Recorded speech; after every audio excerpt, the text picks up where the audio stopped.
Hello, and you're very welcome to Adapt Radio. My name is Dr. Claire O'Connell, and today we will be talking about AI, digital security, and societal resilience. From the Adapt Centre at Trinity College, this is Adapt Radio, presenting groundbreaking innovations, one conversation at a time. Now, for many people around the world, the running of our day-to-day lives and societies are underpinned by digital technology. Think about critical infrastructure, financial systems, democratic processes, public services, and this makes life easier in many ways. But it also makes us vulnerable if digital technology and services are attacked. And today, we will hear more about a new centre at Trinity College Dublin, which is looking at digital security and societal resilience. And I'm delighted to welcome the centre's director, Professor Hitesh Tewari, and Deputy Director, Grazia Porcedda, to Adapt Radio. You're both very welcome to the programme. Thank you. Hi. I just want to jump in and ask, what do you mean when you talk about digital risk and security on one side and societal resilience on the other? I guess today we're kind of living in this online world, right, where lots and lots of information about us is on many, many databases, different locations. And given that this AI monster is all around us, if you want to think of it that way, is hoovering up lots of information about us, right? And it can build profiles about us today that, without our consent. So privacy is kind of one of these things that is kind of a fundamental human right, really, and there should be a process where we should be able to control our information, who uses that information in what way. And that's kind of going out of our control now. So we kind of now need to be thinking about building platforms, applications that have privacy and security as, they're fundamental pillars. We take the user, perspective as the first thing we think before designing the system. And if we start doing those sort of things, then we are kind of have a much more of a level playing field. Users can then say, okay, I want to share my information with X, Y, and Z, and I don't want to share it with other people. And that's the way it should be. But at the moment, we're losing control of all that. So that's where the digital security piece is really fundamental for us. So Grazia, what about the societal resilience side of things? What do you mean by that? We have an understanding that we live in a world where we have to exchange information, we have to use data, and we cannot work on a premise of total security insofar as the activities that we carry out carry some risk. So total security would mean that we basically don't do anything. We don't share information. Think about the analogy of flying, for instance. There's always a little risk entailed in flying. So the only way of eliminating risk is not to fly. As a society, we like to fly, and we like to fly digitally as well. So we basically accept that there is a degree of risk, and as a result, we have to have the ability to bounce back if an undesired event happens. And, there might be a cybersecurity incident, a data breach. It may be a, political misinformation campaign, and so on and so forth. So we have to have both the institutions, we have to have the knowledge, we have to have the resources, and ultimately technology can help in this way as well to bounce back and be able to overcome that challenge and ultimately be able to flourish as a society. So use technology to our advantage rather than being used by technology. And as Hitesh was saying, the AI monster, we don't want to be swallowed by the AI monster. That's for sure. And I suppose sort of, teasing that out a little more, can you give me examples of what might happen to sort of people in their day-to-day lives if we don't take account of the digital risk or that kind of need for resilience and being able to bounce back when things do go a little wrong? What happens if we don't address those? I think a good analogy is that of thinking about houses and foundations. We need good foundations for houses to stand. Digital security, in cybersecurity, data protection, privacy, etc., are like the foundations of a house. We don't see them. And if everything goes well, it means that they've worked. We only see the foundations when they are exposed, when they crumble. And that's precisely what we don't want. And that happens, for instance, when in Ireland, of course, we have the example of the HSE attack in 2021, where in the middle of a pandemic, the most critical institution, the sort of public healthcare, is attacked by a ransomware attack. That means that hundreds of thousands of people can't access healthcare. That means so many doctors working with pen and paper. And that means ultimately so many individuals' data being siphoned off systems and used for we don't know what. That might be, intelligence purposes. That might be to create profiles to scam individuals. That might be, to the extent that that's available, credit card data is available, for instance. That might be, to try and steal resources from individuals. And that's the scary scenario. The house analogy works precisely because of these foundations. The challenges in the digital world are as many as the ones in the real world. And now, just to conclude on the brick and mortar analogy, in the past, so before AI, we live in a situation in which we still had some domains in which you could sort of say, okay, this couldn't happen digitally, right? Okay, so it's really hard to set up a fake bank on the high street, but that's entirely possible online. However, there were things that were a bit more difficult to mimic, such as, your child's voice or your mom's voice or, your boss's writing style or messages in a language that is not very widely spoken around the world. And that's no longer the case. And that's basically playing in the hands of cyber offenders, be they motivated by money or be they, part of an intelligence sort of community or any other means, really, any other objective. A good example is identity, right? Today, let's say you want to identify yourself, you kind of present a copy of your passport to someone. I don't know, you're buying a cell phone contract or whatever it is. But, given the AI era that we're living in, we can actually just replicate full passports of people without their consent, right? So we can impersonate these people now. So we're now moving to a situation where documents that are presented in physical form or in PDFs are no longer worth the paper they're on, right? So we now need to go to the source of truth. And the source of truth in this case would be the passport office. So what we're looking at is now a new way of identifying and authenticating people using something called as a zero knowledge proof. And let me give you an example of zero knowledge proof, right? Let's say I belong to some secret society, right? And another person comes up to me, which I have never met before, and they say, well, I also belong to the secret society. Well, I say, well, I don't know you. So how do we know this, right? So this secret society of ours has a safe, and all the members of the society know the combination of the safe. So I go into the room, open up the safe, put in a piece of paper with some message on it, lock the safe and come out. And I said to the other person, okay, go and retrieve that piece of paper for me. So they go into the room, unlock the safe, retrieve that piece of paper, and now they prove to me they belong to the same secret society, right? So in a zero knowledge proving mechanism, we can have this idea where we can prove something or that I know a secret of some sort without actually revealing a whole lot of information. So in the passport case, today, if I present my passport to you, what I'm doing is I'm presenting not just the fact that I'm an Irish citizen, I'm also presenting to you the fact that here's my date of birth, here's my gender, all these sort of things, right? Whereas if you had a zero knowledge proving mechanism, all the passport office would say is, yes, this person is a Irish citizen, right? So we now need to kind of have identity done in a different way because we're living in this era where information is so valuable and people are using information and generating fake information about people. So we need to kind of be very, very careful. And that's where a practical example of digital security would be.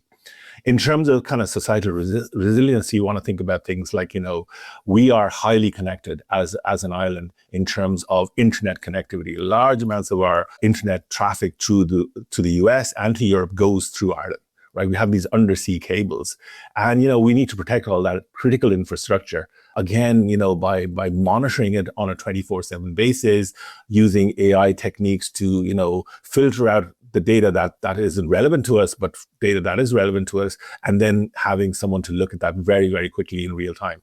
Because if that, critical piece of infrastructure is damaged in some way or sabotaged in some way, then, all our activities come to a halt. Right? So those are sort of practical things that we need to think about here in this particular center. So we need those strong foundations. We need that sort of smart thinking around how we approach things. Tell me about the new centre that you're both very involved in. It's just been launched. This is the Trinity Centre for Digital Security and Societal Resilience. So what can a centre like this do? What's your goal here? In the short term, what we're hoping to do is to create the necessary synergies between researchers, society, the broader data, digital, cyber ecosystem to contribute to the most pressing societal debates of our time, and hopefully put our minds and our pens or our keyboards at the service of finding solutions that work, in the short term as well as in the middle term. We're living through interesting times, we may say. We are witnessing shifting geopolitical landscapes. Hitesh mentioned Ireland's pivotal role, both in terms of infrastructure, but also in terms of digital ecosystem more at large, and of course its role in the European Union as well. We are witnessing the hoarding of data, very often personal data, which has been enclosed for the sake of generating AI systems, which are not always open to the public, which are not always available to everyone. So the time is ripe for an initiative like this to be added to the sort of suite of options that we have to try and try and address the problems that we're facing. Yeah. So Claire, the other thing is that there's a couple of centres around the country, but their primary focus has been to date on sort of skills development and teaching. So what we're thinking about here is Trinity fundamentally has always been a research university, a research-led university. And what we want to do is to bring all of these people that are working in, related to cybersecurity and digital security and societal resilience to come together and kind of contribute to the centre and do some fundamental research. So we of course we want to kind of do outreach and teaching and learning and all those sort of things, but there's a gap there where there's not enough people actually doing fundamental research in this area. It's a hard area to get into to begin with, and that's one of the reasons. So we want to kind of bring all of these people who are working somewhat in silos at the moment into the centre and start sharing ideas, collaborating with each other, and hopefully then looking for, funding at both the national level and the European level. Does this involve multidisciplinary research? So it's not only looking at things like, computer science and AI. It's also, we're looking at things like law, philosophy, the arts, etc. Is it open to all? Absolutely, Claire. I do represent the legal camp here and the social sciences, or more probably the humanities. We actually represent people from the free faculties in Trinity. So that means STEM, humanities and social sciences, and arts, as well as the medical sciences. So we are really trying to, as Hitesh was saying, connect the dots and make sure we don't work in silos, but actually we work together, because the problems that we are addressing, that we're dealing with, are so multifaceted. And sometimes the gap has got to do, with the fact that the problem has only been tackled from one disciplinary perspective, whereas the solution comes from the multidisciplinary perspective. So absolutely, that's where we hope our strength will come from. So you're bringing a lot of smart minds, different perspectives together to look at these societal challenges. Can I ask you about timeframes? Because sometimes research can take a long time. You have to apply for funding, get the funding, set up the research, carry it out, do all the statistical analysis, publish, etc., or write opinions and things like that. How are you going to square the urgent need to develop these stronger foundations with that potentially longer time frame of particularly fundamental research? So I think RCUB is a good example of that, right? So that's where, you have ideas and they may be commercializable, or at least they have a thing where you can prototype things very, very quickly, right? So I think that's a great funding source where you can quickly try within 12 months or 24 months to try and bring ideas that you have to fruition, really. And that kind of focuses the mind a little bit more to say, well, everybody wants to do great research and blue skies research, but there is also a pressing need to kind of bring that research out to the public so that they benefit in the short term, So that's one avenue that we'll definitely be looking at, encouraging all the members to kind of apply for. The other thing I kind of wanted to just say, one thing back on that was on the centre thing was that, it's a cross-disciplinary center, right? So the example is, let's say, and Maria was talking about that a minute ago, is to do with, let's say, electronic voting, for example, right? And, from a technical side, we could solve that, right? Using all sorts of technical means. But you have to think about, really what the user experience is going to be, what the legislative thing is going to be in relation to voting. Coercion-resistant voting is another thing you'd want to think about. Don't allow people to be kind of forced into voting in a certain way. So those are the sort of things require people from, law, from health sciences, or from the arts and so on. So to contribute to these sort of, applications that we want to kind of develop in this area. I think the time is ripe because of what's happening at the moment in Ireland for us to contribute to a public debate. You're right, Claire, that it takes a long time to write a paper, to collect data, etc. But we are lucky enough that we're working with colleagues that have the expertise already. So some of the research has to be done, but a lot of the research has been done. And we can already put this at the service of initiatives. For instance, the Department of Justice will need to adopt a new cybersecurity strategy. And, this is something that we can contribute to. There are a number of initiatives that are underway. And we want to be part of that conversation. We want to help colleagues that are already building things. We can put our expertise to the service of the needs of society in different ways, either by initiating or by taking part in initiatives that are already out there. And, being good citizens, as it were, being good research citizens. That means, that we also hopefully generate a positive, self-fulfilling cycle of input into debate, and then research based on that actual debate. There's always a fine line between following a debate and opening up new research horizons, and this is what academia is good at. I think this is what happens in academia. You're not reactive. You're sort of working on both fronts. Yes, yeah, and you're also, again, going and laying the foundations for, as you say, future research into the much longer term, as time goes on, not only the immediate what we're facing today. Can I ask you both how you became interested in this area? What's your background? How did you come to be director and deputy director of such a centre? So I did an undergraduate degree in computer science, and one of the things that really attracted me to in the third year was computer networks. I really did like that. And I was kind of, as we were going through my master's and PhD degrees, I was kind of going towards cryptography as a thing that I really liked. Now in 2010, what happened was that this guy called Satoshi Nakamoto presented a paper called Bitcoin.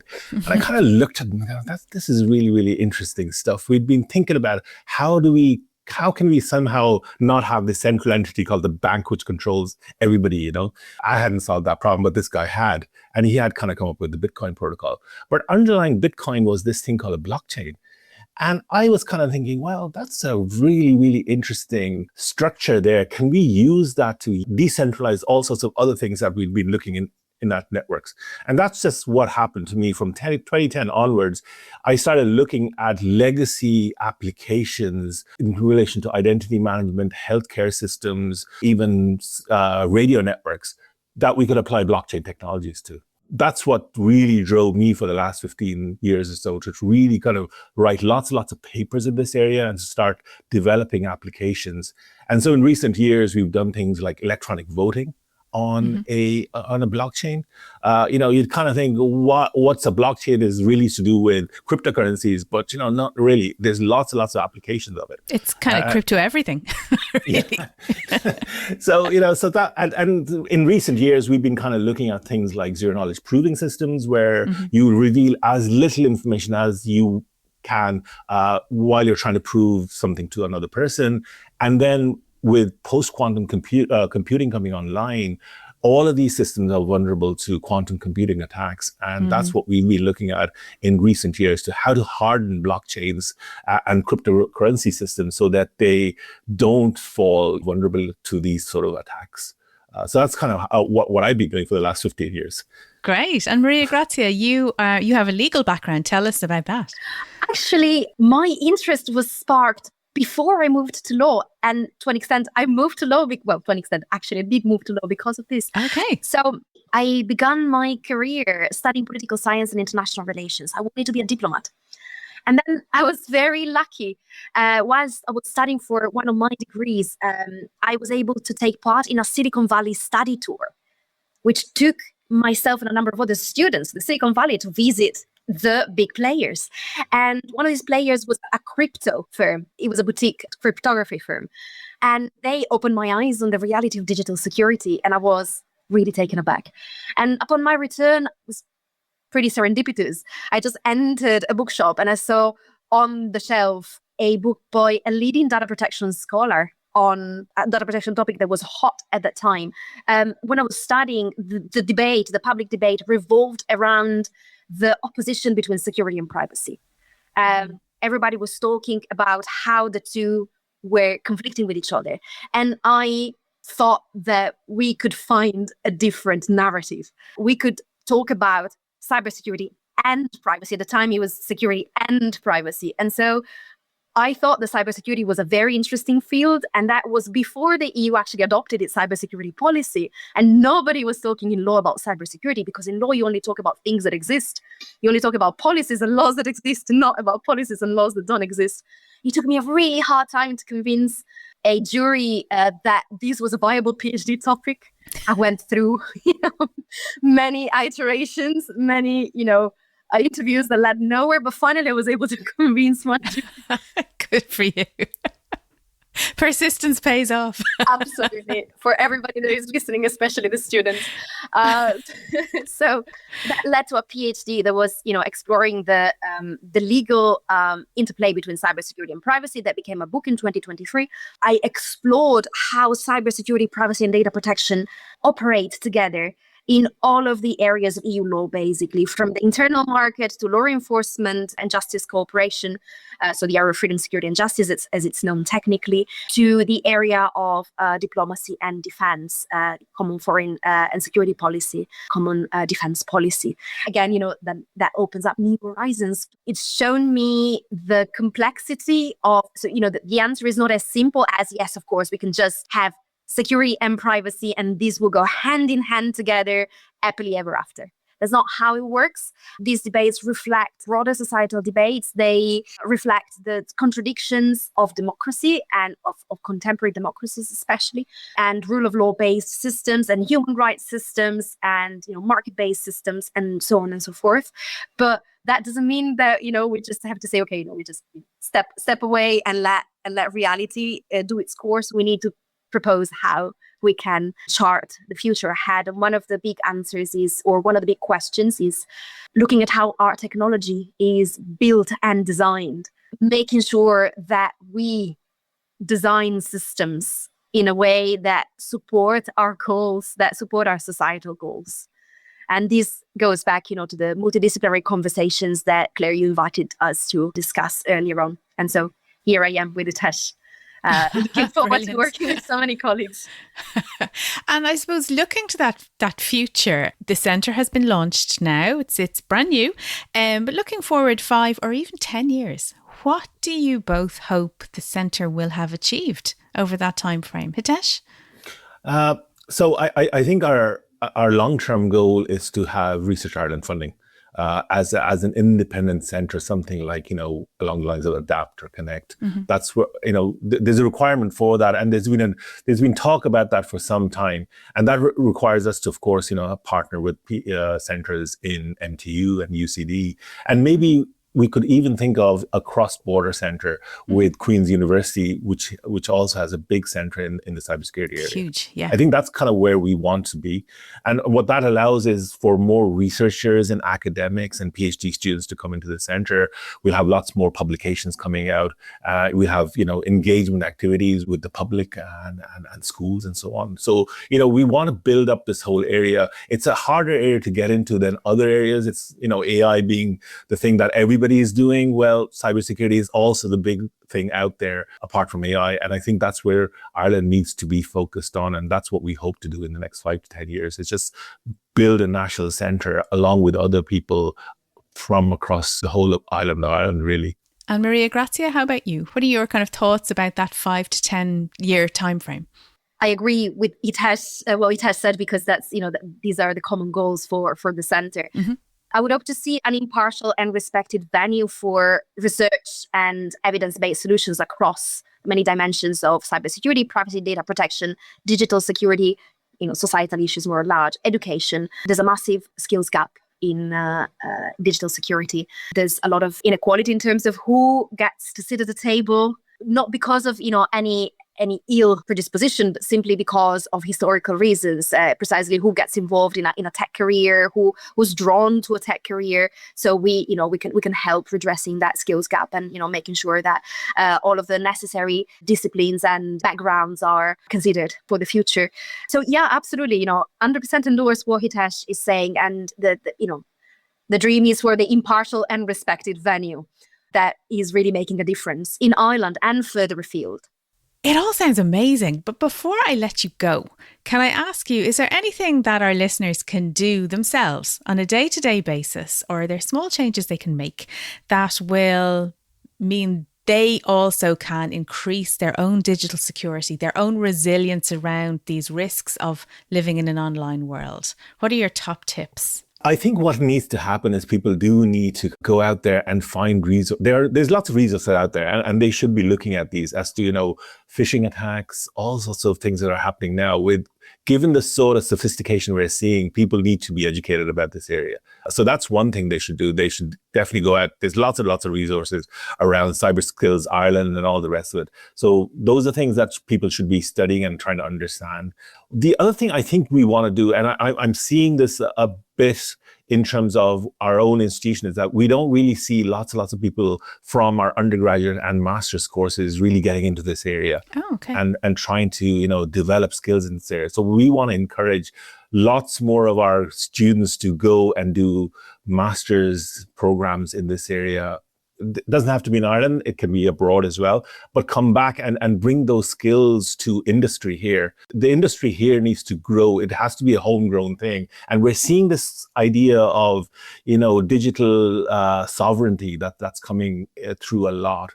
People are saying, well, the data centers that we have should be in Ireland. The data that's held in those centers should be controlled by us and all the rest of it. But for all that to happen, we need people to be educated in this area. And that's what we want to do, is to try and kind of encourage lots of citizens and individual users and school kids even to try and kind of understand the risks that are there and educate themselves initially, and then maybe go into formal programs and do better in this area for us.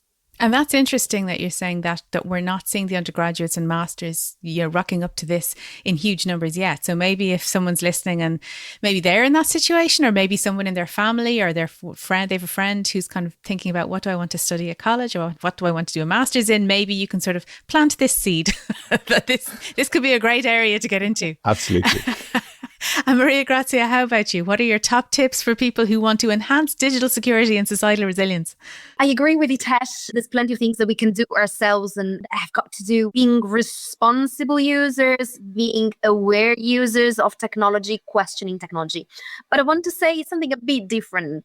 There's a lot of talk about human factors in cyber hygiene. So in cybersecurity, the human is seen as the weakest link. So ultimately, many incidents happen because of distraction or tiredness and so on and so forth.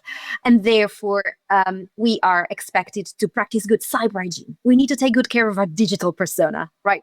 But it goes both ways, right? The way how I think about it is, you can be as clean as you want, but if you have to roll in mud to live in society, then there's only so much you can do. You can shower every morning and then you go back home and you're covered in mud. So we need to really take a systemic approach here. People can do their best, but we need to go back to the analogy of the foundations. We need to advocate for better protections in technology. We need to advocate for strong institutions and synergies between citizens as good digital users that practice cyber hygiene, institutions that are there to help them out and to keep the ecosystem accountable for the direction it is taking, and the ecosystem responding to the request that comes from both, the users as well as the institutions to be responsible in turn and, offer the kind of solutions that we need to, for our society to flourish. There are some legal initiatives in this respect, and we have to see if they pan out. But I think we need to be advocating as citizens. We need to be advocating for a better technological environment. We've got so many brilliant minds out there. So come on, let's build the better technological future together. Fantastic. What a call to action to end on. Thank you so much for telling us about your work. I'm excited about the new centre.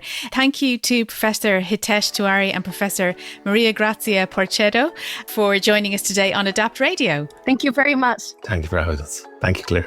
And if you would like to find out more about Trinity's new Centre for Digital Security and Societal Resilience, do check out the show notes or visit Adapt Centre at www.adaptcentre.ie. For now, though, and until the next time, from me, Claire O'Connell, Slán, and thanks for listening. The Adapt Radio podcast is brought to you by the Adapt Centre at Trinity College Dublin. Find out more about their extensive research work at adaptcentre.ie. Join us next time to hear about more groundbreaking innovations. To get new episodes automatically, just click the follow button on your player right now.